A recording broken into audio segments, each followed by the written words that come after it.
आपने वो पड़ोस वाली आंटी को तो सुना ही होगा, जो आपके हर मामले में दखल देकर कहती है, हमारा क्या जा रहा है, जो करना है करो।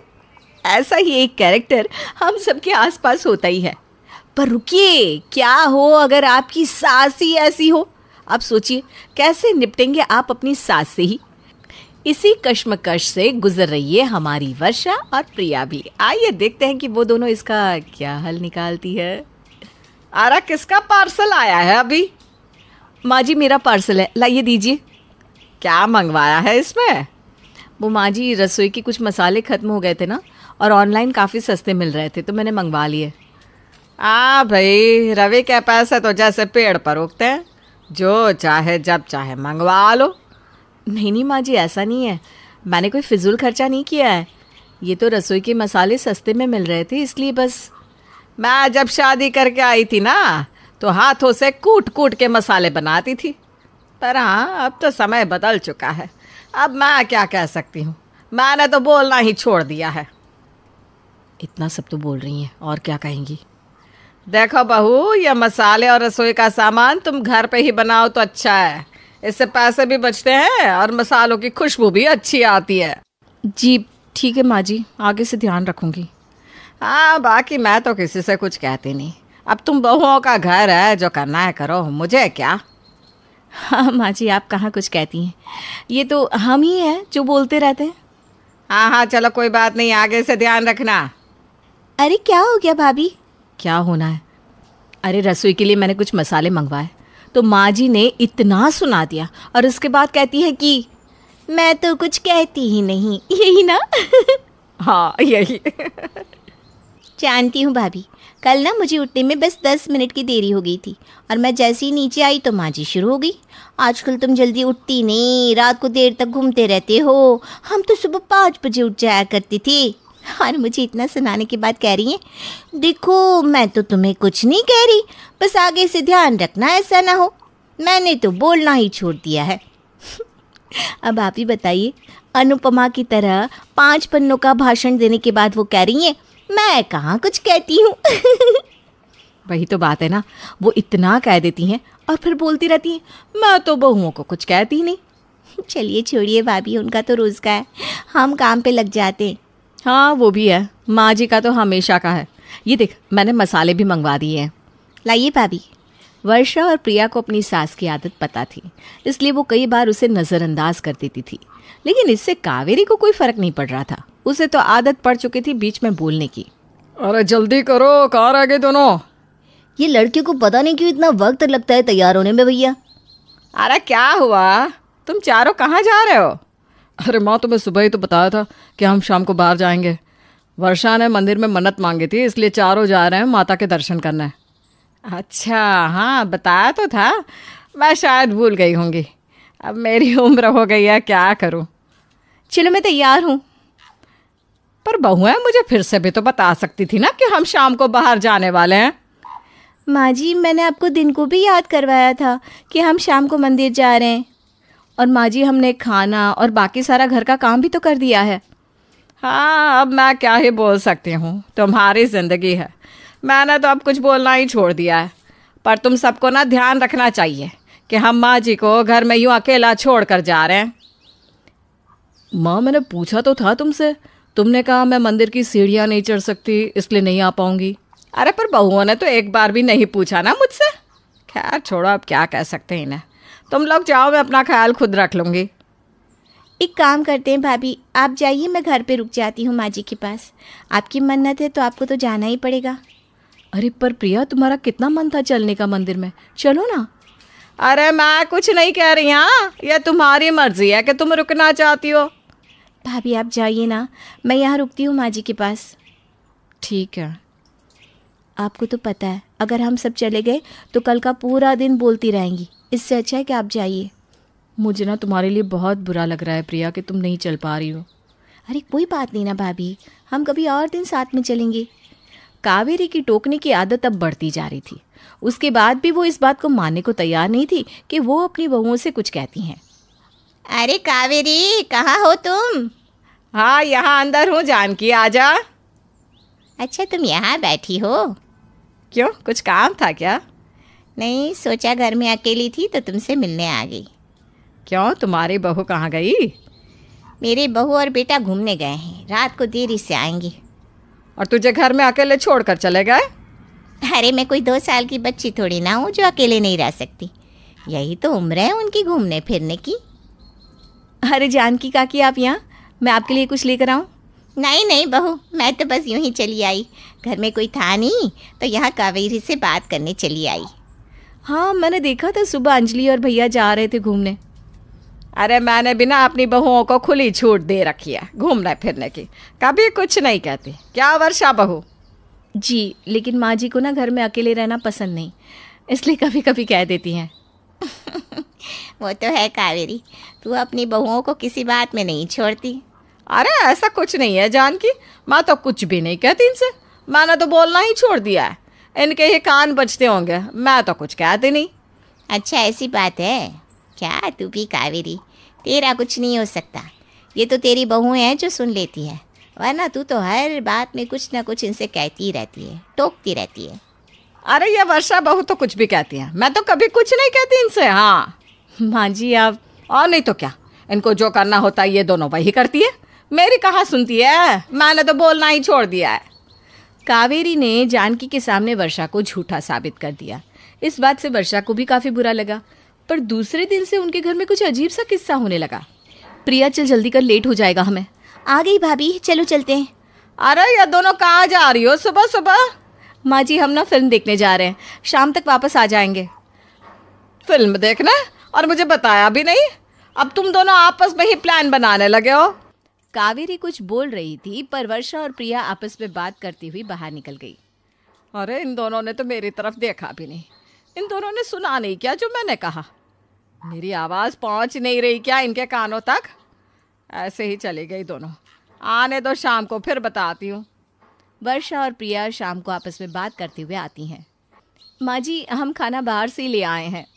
हाँ, अब थोड़ी देर अपने रूम में आराम कर लेते हैं। अरे बाहर से खाना ले आने की क्या ज़रूरत थी, मुझसे पूछा भी नहीं। आजकल तुम दोनों। भाभी कल कितनी अच्छी फिल्म थी ना, मज़ा ही आ गया। हाँ, और वो हीरो का डांस ज़बरदस्त था। तुम दोनों मेरी बात सुन भी रही हो या नहीं? माँ जी अब हम अपने कमरे में जाते हैं, ठीक है? आप भी कुछ खाकर आराम कर लीजिए। चल प्रिया। अरे मैं तुम दोनों से कुछ। वर्षा और प्रिया के कानों तक मानो कावेरी की आवाज़ पहुंच ही नहीं रही थी। वो दोनों अपने कमरे में चली गई आराम करने, और यहाँ कावेरी गुस्से में आग बबूला हो चुकी थी। इन दोनों को हो क्या गया है, मेरी आवाज़ इनके कानों तक पहुंच ही नहीं रही। आने दो इनके पतियों को, फिर बताती हूँ। आ गए आप दोनों, आप बैठिए, हम खाना लगा देते हैं। आज बाहर से खाना लाई है दोनों, पता भी है तुम दोनों को कुछ? रोटी लेंगे या चावल? आज पता है फिल्म कितनी अच्छी थी, बहुत मज़ा आया हम दोनों को। देखा देखा तुम दोनों ने कैसे मेरी बात को नज़रअंदाज कर रही है। अरे कुछ भी सुन ही नहीं रही। अरे क्या हुआ आप दोनों को? बैठिए ना, खाना खाइए। अरे माँ कुछ कह रही हैं। हाँ, तुम जवाब क्यों नहीं देती? क्या आप दोनों भी? माँ जी कहाँ कुछ कहती हैं हमें, उन्होंने तो हमें कहना ही छोड़ दिया है। क्यों माँ जी? हाँ नहीं तो क्या, चाहे हम जो भी करें ना माँ जी हमें कुछ कहती हैं ना टोकती हैं, वो तो हमें हर बात की छूट देती है। क्यों माँ जी, है ना? हाँ हाँ, पर वो आज हम फिल्म देखने गए, बाहर से खाना लाया, तब भी कुछ नहीं कहा, है ना माँ जी? अरे भाभी वो क्यों कुछ कहेंगी, हमें तो खुली छूट है, हम जो चाहे कर सकते हैं, है ना माँ जी? मैं तो सोच रही हूँ कल हम शॉपिंग पे चलते हैं। अरे आज तो घूम के आई हो दोनों। नहीं नहीं, कल कोई ज़रूरत नहीं कहीं जाने की। आप कहाँ कुछ कहती हैं माँ जी, हमें तो सुनाई भी नहीं देता कुछ कहा हो ऐसा। अरे मैं कह रही हूँ कि अब मान भी लीजिए माँ जी कि आप बहुत कुछ कहती हैं। हाँ माँ, तुम बहुत कुछ कहती हो लेकिन मानती नहीं। देख लो, आज के बाद तुमने अगर ऐसा किया तो ये दोनों सुनना ही छोड़ देंगी। वक्त के साथ बड़ों को भी थोड़ा बदलना पड़ता है माँ, अब तुम भी थोड़ा सा खुद को बदल लो। जो सिर्फ कहती हो कि मैं कुछ नहीं कहती, वो अब करके भी दिखाओ। अरे खाना ठंडा हो रहा है, चलो खा लो। पता नहीं कितने पैसे खर्च करके आई है दोनों। माँ फिर से। अरे मैं कहाँ कुछ कह रही हूँ, मैं तो। तुमने तो बोलना ही छोड़ दिया है, जानते हैं। तुमने तो बोलना ही छोड़ दिया है, जानते हैं। आपने तो बोलना ही छोड़ दिया है, जानते हैं। आपने तो बोलना ही छोड़ दिया है, जानते हैं। विक्रम की पत्नी आशा बहुत ही चिड़चिड़े स्वभाव की है। वो हमेशा किसी न किसी बात पर परेशान ही रहती है। और विक्रम की माँ किरण का स्वभाव बहुत हंसमुख है। उसका बेटा भी उसी की तरह है। एक रात आशा किसी बात पर परेशान बैठी थी। तभी विक्रम कहता है, आशा, तुम हमेशा परेशान क्यों रहती हो? अरे मुझे बताओ, तुम ऐसे ही परेशान रहोगी तो तुम्हारी तबीयत खराब हो जाएगी। मैं कहाँ परेशान रहती हूँ? आपको मेरे अंदर ना कमी ही कमी नजर आती है। आप तो चाहती ही हैं कि मेरी तबीयत खराब हो जाए। अरे नहीं नहीं आशा, मैं तो बस ये कह रहा था कि खुश रहा करो। हर छोटी बात पर परेशान होना सही नहीं है, इससे तबीयत पर असर पड़ सकता है ना। तुम मेरी बातों का गलत मतलब क्यों निकालती हो? हाँ हाँ रहने दो, अब ज्यादा सफाई मत दो। मुझे पता है क्या मतलब था आपका। विक्रम इस बात पर कुछ नहीं कहता, आशा को बस बड़े प्यार से देखता रहता है। तब आशा कहती है, क्या देख रहे हो इतना घूर घूर कर? और सुना लो 4 बातें। हाँ अरे मैं कहाँ कुछ कह रहा हूँ यार, चलो मैं सो ही जाता हूँ, वरना तुम तो गुस्से में मुझे डंडा भी मार सकती हो। ये कहकर विक्रम मुस्कुराकर दूसरी तरफ मुंह करके सो गया।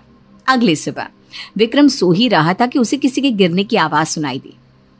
विक्रम दौड़ा दौड़ा रसोई घर की तरफ जाता है तो देखता है वहां आशा जमीन पर पड़ी है और चिल्ला रही है। विक्रम जल्दी से आशा को उठाता है और फिर उसे कमरे में ले जाता है। अरे ऐसा क्या कर रही थी जो गिर गई?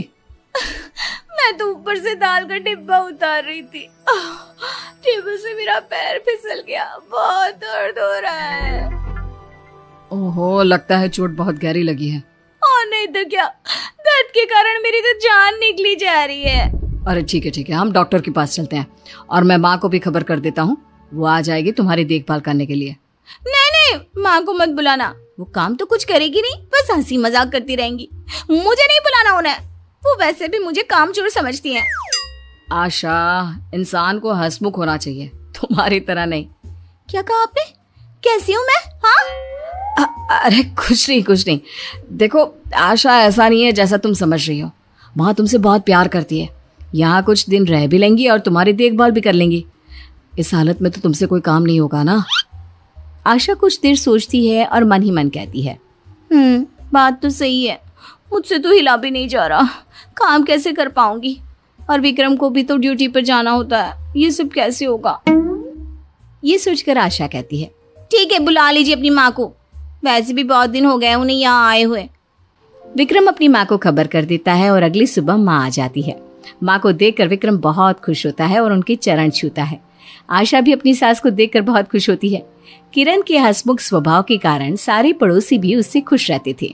एक दिन, किरण बहन, आपसे बात करके बहुत अच्छा लगता है। आपका बेटा बिल्कुल आपकी तरह है, लेकिन आपकी बहू आपके परिवार में मेल नहीं खाती। उससे देखकर तो ऐसे लगता है जैसे कोई दुख की खबर सुनाने वाली है।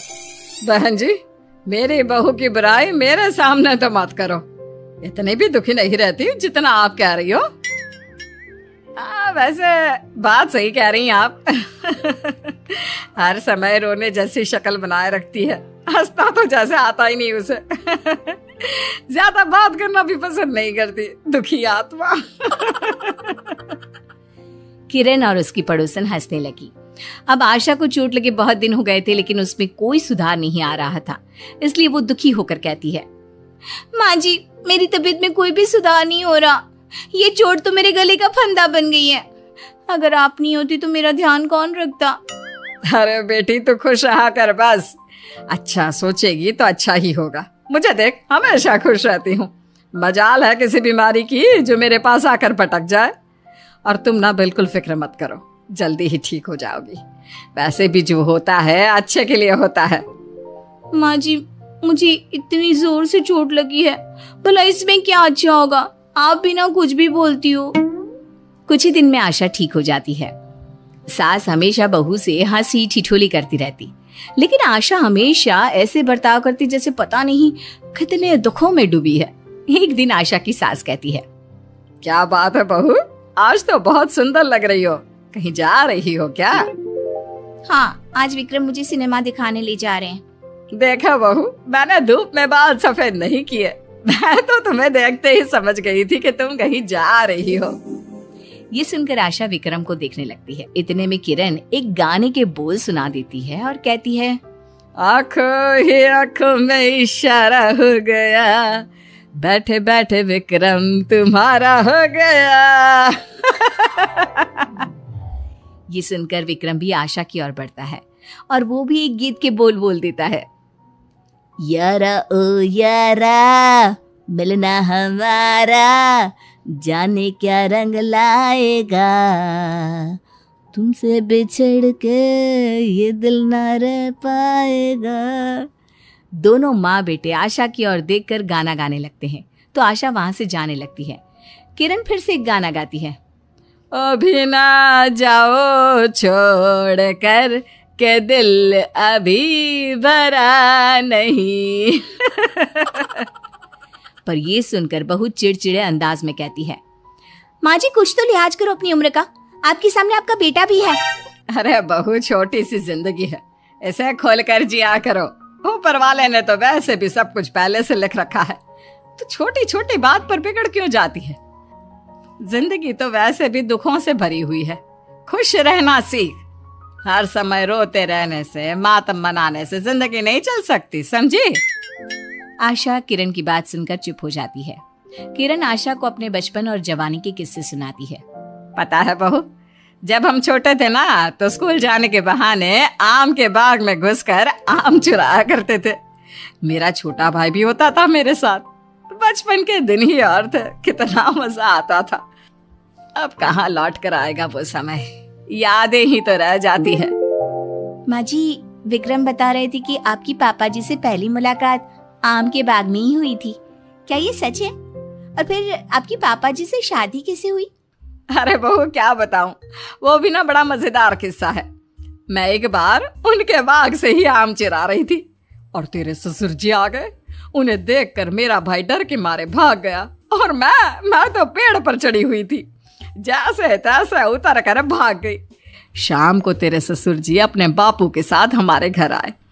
मैं तो समझी थी कि वो मेरी शिकायत करने आए हैं, लेकिन वो तो रिश्ते की बात करने आए थे। फिर आपने और आपके घर वालों ने आपकी शादी करा दी? हाँ कराते क्यों नहीं, सारे गांव में बहुत नाम था उनका। और तेरे ससुर जी का स्वभाव भी ना बिल्कुल मेरी तरह था। बहुत हंसी खुशी साथ गुजारी हमने अपनी जिंदगी। वो मुझे प्यार से ना आम चोर कहते थे। अब वही पल याद आते हैं मुझे। अरे वाह माँ जी, आपकी लव स्टोरी तो बहुत इंटरेस्टिंग है। इसीलिए तो कहती हूँ बहू, हमेशा खुश रहा कर। तू न जाने क्यों इतनी चिड़चिड़ी रहती है।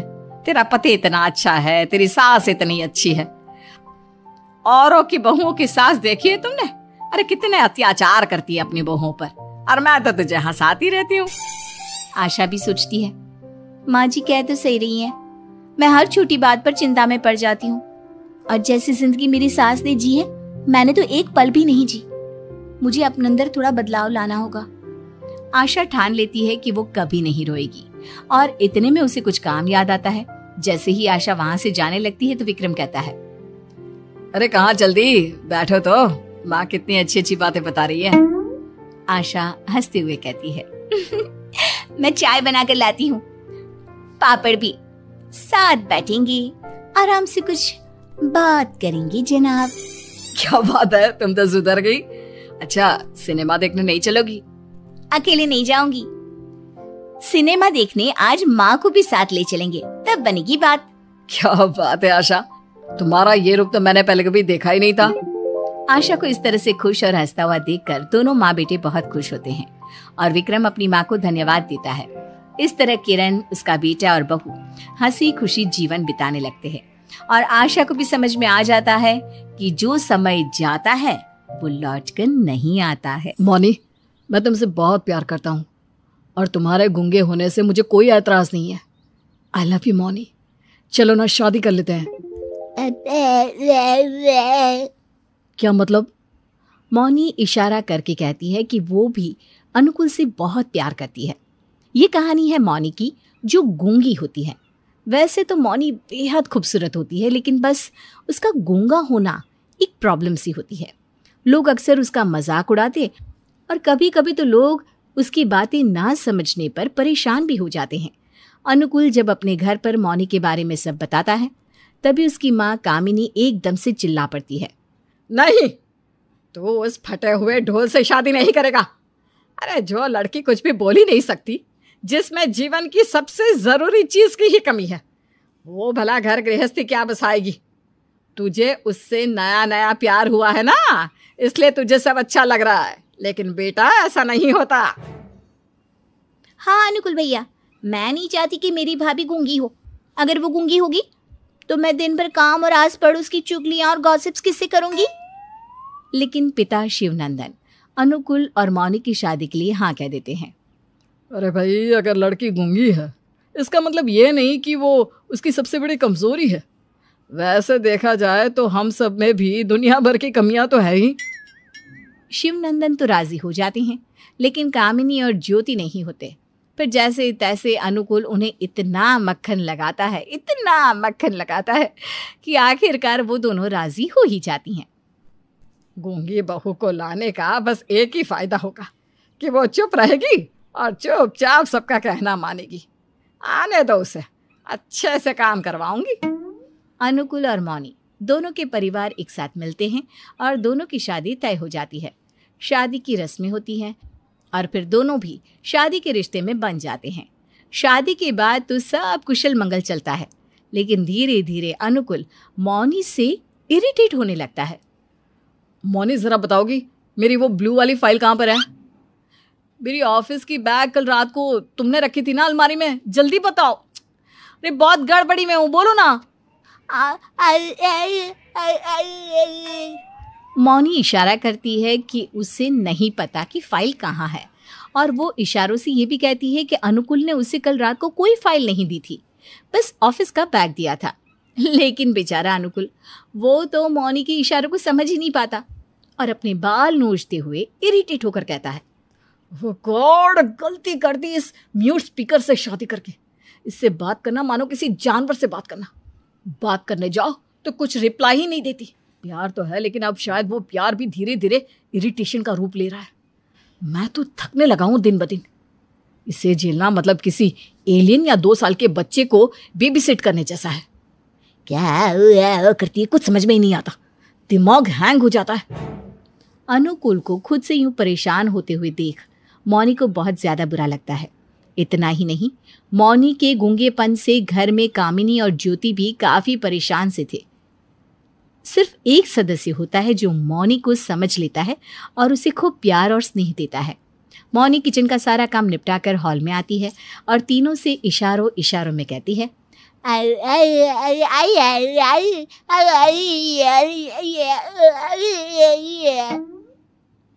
हे माता रानी, मैं तो चकरा कर गिर जाऊंगी इसके इशारों को समझते समझते। सीरियसली भाभी, आपकी फैमिली वालों ने आपका नाम एकदम सही रखा है, मानी। लगता है उन्हें बचपन में ही समझ में आ गया होगा कि आप यूं लाइफ टाइम मौन व्रत धारण करने वाली हो। डियर मौनी भाभी। चुप कर जाओ तुम दोनों। ज्योति, जा अपने कमरे में जाकर पढ़ाई कर। सेमेस्टर से एग्जाम आ रहा है और यहाँ दांत दिखा दिखा कर हंसी जा रही है। ओ जी, आप इस बंद माइक की साइड क्यों लेते रहते हो हमेशा? ये क्या आपको छुप छुप के पैसे देती है, हैं? जो आप इसके लिए हमेशा वकील बन जाते हो और अपनी वकालत शुरू कर देते हो। कामिनी, बस। आओ मौनी बहू, चलो जाकर सिलबट्टे पे मसाले पीस लो, खत्म होने आए हैं। हर रोज दाल और सब्जियों में लगते ही रहते हैं। कामिनी अब मौनी से इतना काम करवाती है कि बेचारी बहुत थक जाती है, पर एक बेजुबान जानवर की तरह किसी से भी अपना दुख बांट नहीं पाती घर में। वो चाहे कितनी भी बीमार क्यों ना हो, कितनी भी थकी हुई क्यों ना हो, लेकिन हर किसी की मदद करने के लिए घर में सबसे पहले खड़ी होती है और घर की सभी सदस्यों की हर एक छोटी से छोटी बात का ध्यान भी रखती। लेकिन घर में कोई उसकी इज्जत नहीं करता, सिवाय ससुर शिवनंदन के। जिस पति ने इतना प्यार किया, वो भी अब चिड़चिड़ के अलावा कुछ नहीं करता, बस ताने कसता रहता मौनी के गूंगेपन पर। एक दिन घर पर थोड़े मेहमान आते हैं, तभी मौनी उनके लिए नाश्ता लाती है और इशारों में उन्हें कहती है कि ये लीजिए, ये नान खटाई बिस्कुट लीजिए। नान खटाई बिस्कुट्स? लगता है गर्मा गर्म फ्रेशली बेक्ड है।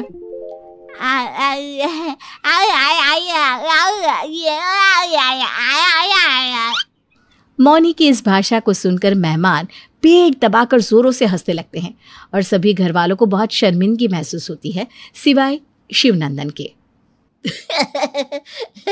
गॉड, ये कौन से देश की भाषा है भाई? अनुकूल, कहाँ से उठा कर लाया तू ऐसा antique piece? She is very funny ना। मौनी ये सब देखकर बहुत उदास हो जाती है। उसकी आंखें भर आती है। वो अपनी गर्दन शर्म से नीचे झुका लेती है।